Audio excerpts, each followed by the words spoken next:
আসসালামু আলাইকুম। প্রিয় সপ্তম শ্রেণীর শিক্ষার্থীবৃন্দুরা, ম্যাথ জিনিয়াস বিডির পক্ষ থেকে তোমাদের সকলকে স্বাগতম। প্রিয় শিক্ষার্থীরা, আজকে আমরা অনুশীলনী 2.1-এ দুটি ইম্পর্টেন্ট অঙ্ক নিয়ে আলোচনা করব।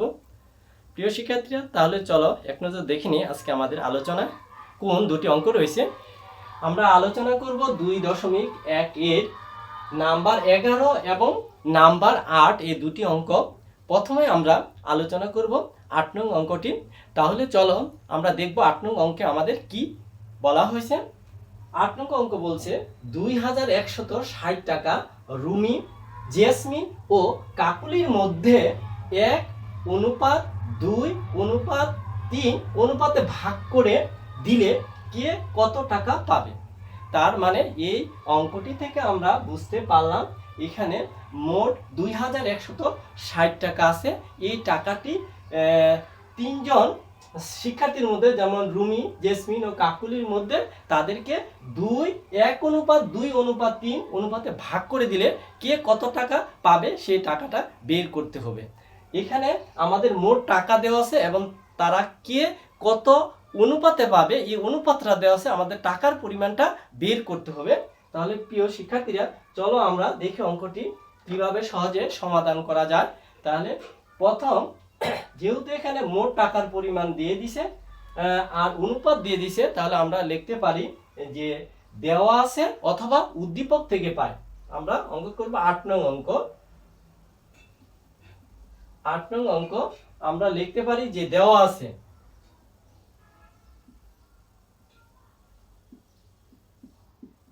আছে রুমি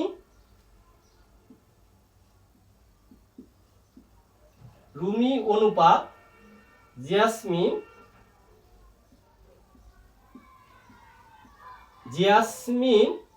অনুপাত কাকুলি। আমরা তিনজনের অনুপাত দিয়ে দিছি। এখন রুমির অনুপাতটা ছিল 1 বা 1 অনুপাত, জেসমিনের অনুপাত ছিল 2 অনুপাত, কাকুলির অনুপাত ছিল 3। আমরা প্রত্যেকের জায়গায় যে রুমি, জেসমিন এবং কাকুলি তাদের যে অনুপাত দিয়ে দিছে, আমরা অনুপাতের মানটা বসিয়ে দিলাম 1:2:3। আমরা তিনটি অনুপাত পেয়েছি। এখন আমরা লিখতে পারি অনুপাত রাশিদ্বয়ের যোগফল।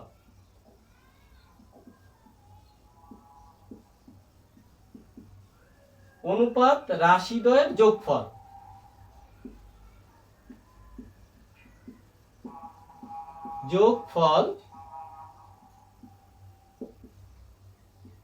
এখন তিনটি অনুপাত যে দেওয়া আছে, এই তিনটির অনুপাত আমরা যোগ করব।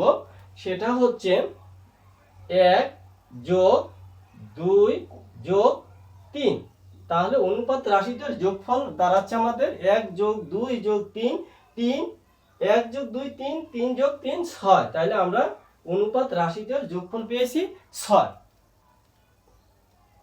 এখন আমরা লিখব যে অতএব রুমি অনুপাত জেসমিন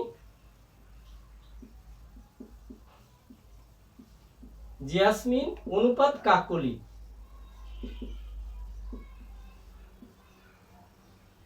ইকুয়াল। এখন প্রত্যেকের জায়গায় যে যোগফলটি ছিল, এই যোগফলটি আগে যে আমাদের অনুপাত ছিল দেওয়া ছিল, এটা নিচে বসিয়ে দিব যোগফলটা। যেমন রুমির অনুপাত ছিল 1, তাহলে আমি লিখব 1 ডিভাইডেড যোগফল কি 6।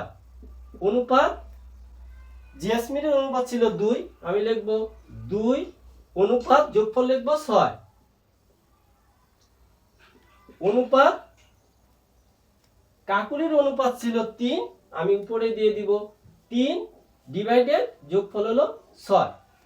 আমরা যোগফলটি প্রত্যেকটির অনুপাতে নিচে দিয়ে দিয়েছি। প্রিয় শিক্ষার্থীরা, এখন দেখতে মোট টাকার পরিমাণটা কত ছিল। আমাদের মোট টাকা কিন্তু ছিল 2160 টাকা। তাহলে তারা কি অনুপাতে পাবে, যে 6/1 অনুপাত 6/2 অনুপাত 6/3, এই অনুপাতে কিন্তু তারা মোট টাকাটা থেকে পাবে। যেহেতু আমাদের নিচে জায়গা নেই, আমরা উপরে চলে যাব।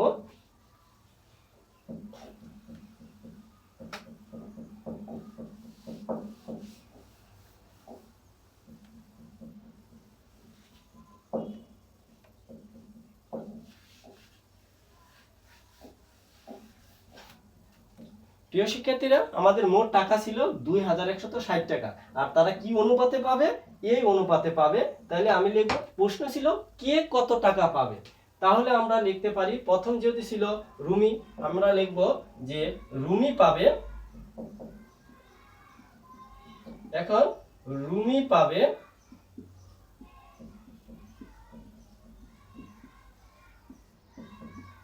পাবে মোট টাকা ছিল 2160। এর রুমির অনুপাতটা ছিল, সে পাবে 6/1। রুমির অনুপাতটা ছিল 6/1। রুমি পাবে এত, এর এত টাকা। এখন তোমরা এর মানে গুণন, আমরা 2160 কে এই 6 দিয়ে ভাগ করব। যদি তোমরা ক্যালকুলেটর দিয়ে ভাগ করতে পারো, এমনি কাটা যায়। তাহলে আমরা দেখি 2106 কে 2160 কে যদি 6 দিয়ে ভাগ করি, 2160 ভাগ, আমরা ভাগ করব 6 দিয়ে। 6 দিয়ে যদি ভাগ করি, আমাদের দাঁড়াচ্ছে 360। তার মানে যদি আমরা এই 2160 কে 6 দিয়ে ভাগ করি, তাহলে ফলাফল দাঁড়াবে 360। তাহলে আমরা এখানে লিখব 360। এটা কেটে দিব, 6 কে 6, 360 ভাগ করলে আসে, তাহলে ইকুয়াল। এটা যেহেতু এর মানে গুণন, এখানে উপরে 1 আছে। এখন এই 1 দিয়ে 360 কে গুণন করলে আমরা পাবো 360 টাকা। তাহলে আমরা কিন্তু রুমির টাকাটা পেয়েছি। অনুরূপভাবে আমরা আরো দুইজনের টাকাটা বের করব। রুমির শেষ। তারপর যাচ্ছে যে জেসমিন কত টাকা পাবে। তাহলে আমরা আবারও লিখব যে জেসমিন পাবে। এখানে আমরা শিক্ষিত আমরা নামটা খালি চেঞ্জ করে দিব, যে জেসমিন পাবে, যেহেতু আমাদের জায়গা নেই নিচে।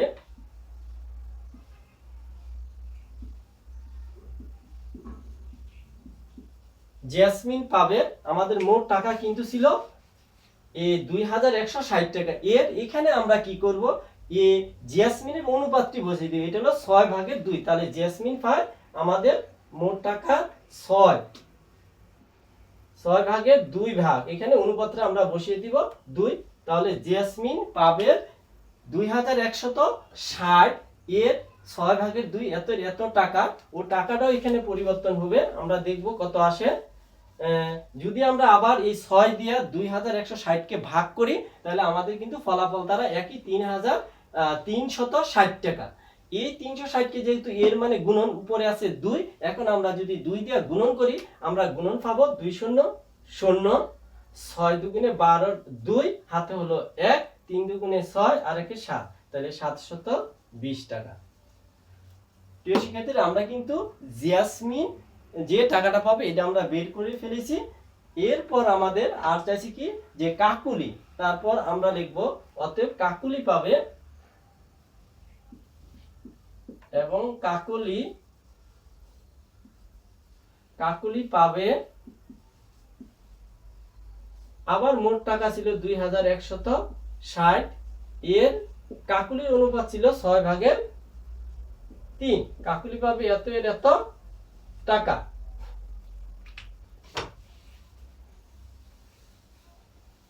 এখন যদি আবার আমরা এই 6 দিয়া 2160 কে ভাগ করি, আমাদের ফলাফল দ্বারা কিন্তু 360 একই সংখ্যা আসবে, 360। আমরা এইভাবে কেটে দিব রাশিটি।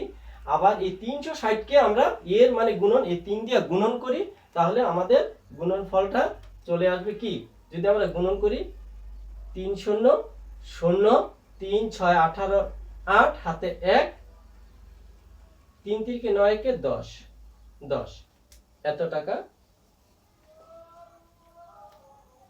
প্রিয় শিক্ষার্থীরা, আমরা পর্যায়ক্রমে 3 জনের টাকায় কিন্তু আমরা বের করে ফেলেছি।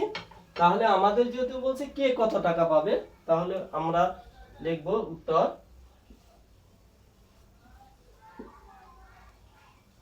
কে প্রথম আমাদের আছে রুমি পাবে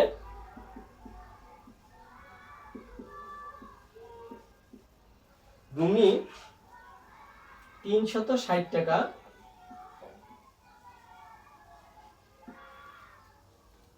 তারপর জেসমিন পাবে, রুমি 360 টাকা, জেসমিন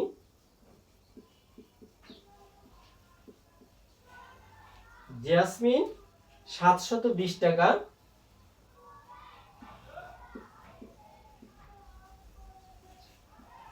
এবং কাকলি 1080 টাকা।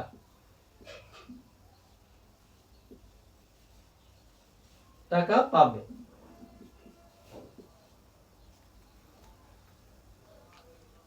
প্রিয় শিক্ষার্থীরা, আমরা কিন্তু পর্যায়ক্রমে 3 জনের টাকাটাই বের করে ফেলছি। এখন আমরা আলোচনা করব আমাদের যে 11 নং অঙ্কটি আছে, 11 নং অঙ্কটি।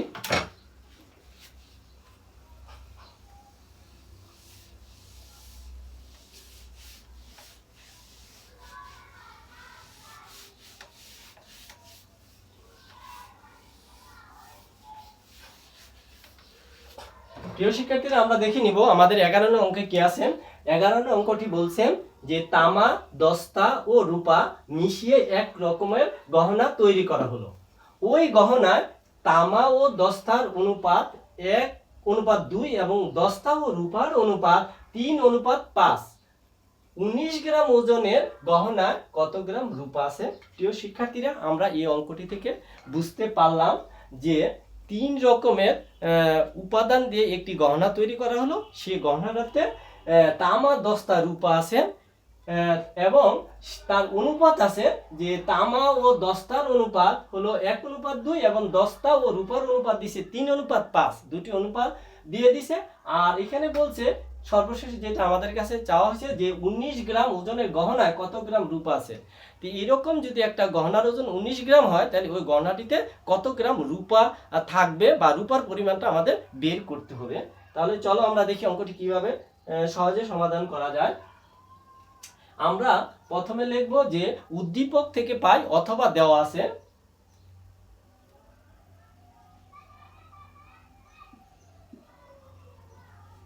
উদ্দীপক থেকে পাই কি পাই, যে আমাদের অনুপাত দেওয়া আছে। উদ্দীপক থেকে পাই তামা ও দস্তার অনুপাত। উদ্দীপক থেকে পাই তামা অনুপাত দস্তা ইকুয়াল, এর অনুপাত দিয়ে দিছে 1:2 ইকুয়াল, আমি ফাঁকা রেখে দিলাম তামা অনুপাত দস্তা,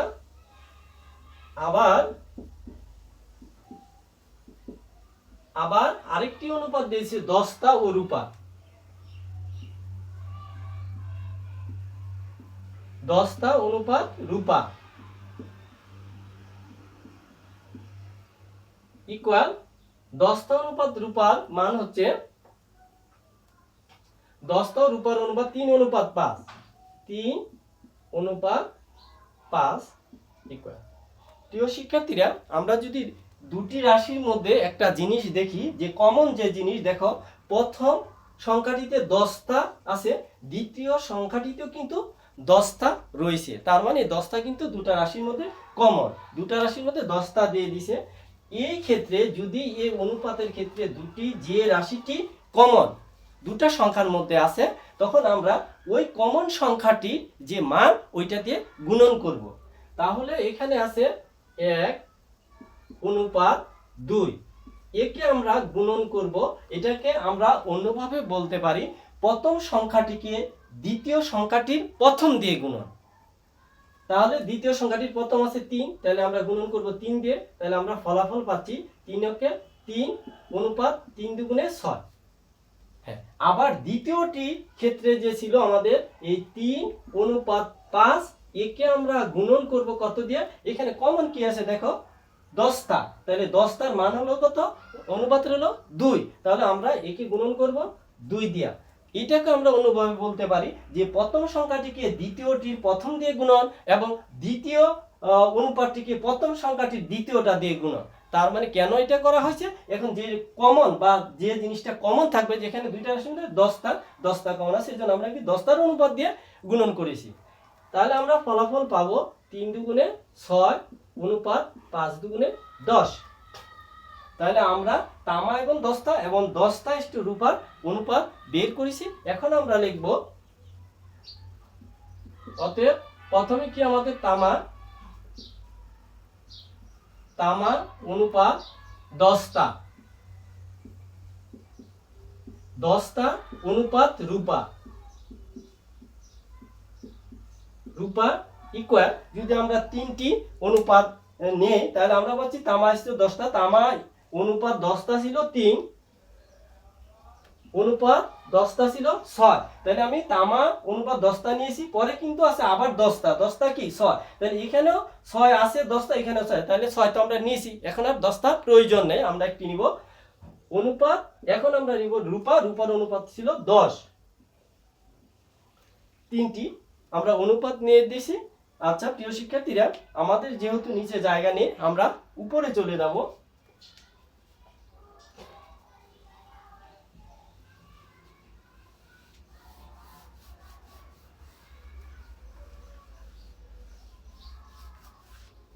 এখন তামা অনুপাত 10টা অনুপাত রূপা, তিনটি অনুপাত আছে, আমরা লিখব অনুপাত রাশিদ্বয়ের যোগফল, অনুপাত রাশিদ্বয়ের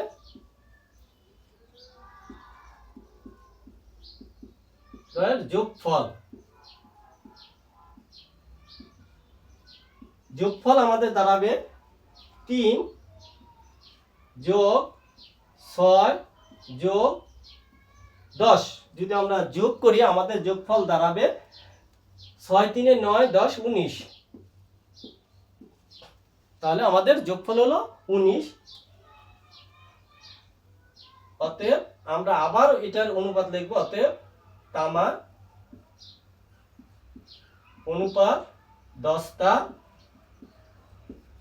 অনুপাত রূপা,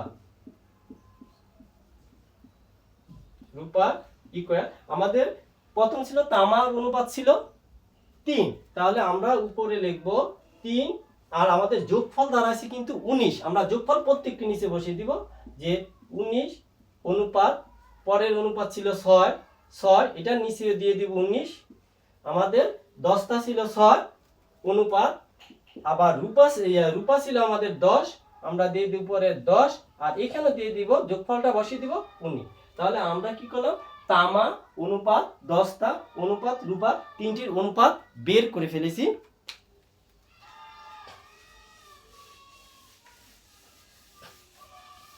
প্রিয় শিক্ষার্থীরা, এই অঙ্কটির মধ্যে কিন্তু শুধু বলছে 19 গ্রাম ওজনের গহনায় কত গ্রাম রূপা আছে। এমনও হতে পারে তোমাদের পরীক্ষা যে 19 গ্রাম ওজনের গহনায় রূপা, তামা 10টা ও রূপার পরিমাণ বের করো, এটাও চাইতে পারে। আমাদের শুধু একটি চাইছে যে 19 গ্রাম ওজনের গহনায় কত গ্রাম রূপা আছে, আমরা শুধু রূপার পরিমাণটা বের করব। আমরা কিন্তু প্রত্যেকটির মান কিন্তু বের করতে পারবো, এখানে যেহেতু চায় না তাই আমরা করব না, আমি পরে দেখিয়ে দিব তোমাদের। যে অতএব যে 19 গ্রাম ওজনের,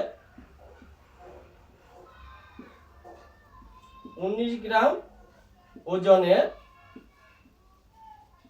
গহনায়,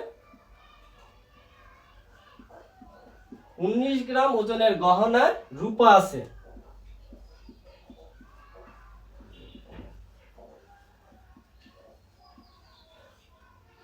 উনিশ গ্রাম ওজনের গহনায় রূপা আছে, রূপা আছে, দেখো ইকুয়াল, আমরা লিখব 19 এর রূপার যে অনুপাতটা আমরা পেয়েছি শেষে দেখো যে 19 ভাগে 10, তাহলে রূপার অনুপাতটা এখানে 19 এর 19 ভাগে 10, রূপার পরিমাণ হলো এত, এর এত গ্রাম, ইকুয়াল। প্রিয় শিক্ষার্থীরা, এখন যদি এর মানে গুণন যদি আমরা কাটাকাটি করি, এটা 19 কে 19, এখানে হলো 1, এই 1 দিয়ে যদি আমরা 10 কে গুণন করি তাহলে আমাদের ফলাফল দাঁড়াবে 10 কে 10, 10 গ্রাম, 10 গ্রাম। প্রিয় শিক্ষার্থীরা, আমরা কিন্তু শুধু রূপার 19 গ্রাম ওজনের গহনা রূপার পরিমাণ বের করেছি। আমাদের কিন্তু এমনও হতে পারে, বলতে পারে 19 গ্রাম ওজনের গহনা কত গ্রাম দস্তা আছে, অথবা 19 গ্রাম ওজনের গহনা কত গ্রাম তামা আছে। আবার এখানে 19 গ্রাম নয়, যে কোনো গ্রাম বাড়িয়ে দিতে পারে, অথবা 50 গ্রাম ওজনের গহনা কত গ্রাম রূপা আছে। আমরা অনুরূপভাবে এইভাবে বের করব যে 50 গ্রাম ওজনের গহনায় রূপা আছে 50 এর এত, যে অনুপাত থাকবে এইভাবে আমরা পর্যায়ক্রমে তিনটির মানে কিন্তু আমরা বের করতে পারবো। যেহেতু আমাদের অঙ্কে শুধু একটি মান চেয়েছে, এই জন্য আমরা একটি কিন্তু করে দেখিয়েছি। প্রিয় শিক্ষার্থীরা, তাহলে আমাদের যেহেতু প্রশ্ন বলছি 19 গ্রাম ওজন গণনা কত গ্রাম রূপা আছে, আমরা কিন্তু 10 গ্রাম বের করে ফেলেছি। তাহলে আমরা লিখতে পারি উত্তর যে 10 গ্রাম রূপা, 10 গ্রাম রূপা।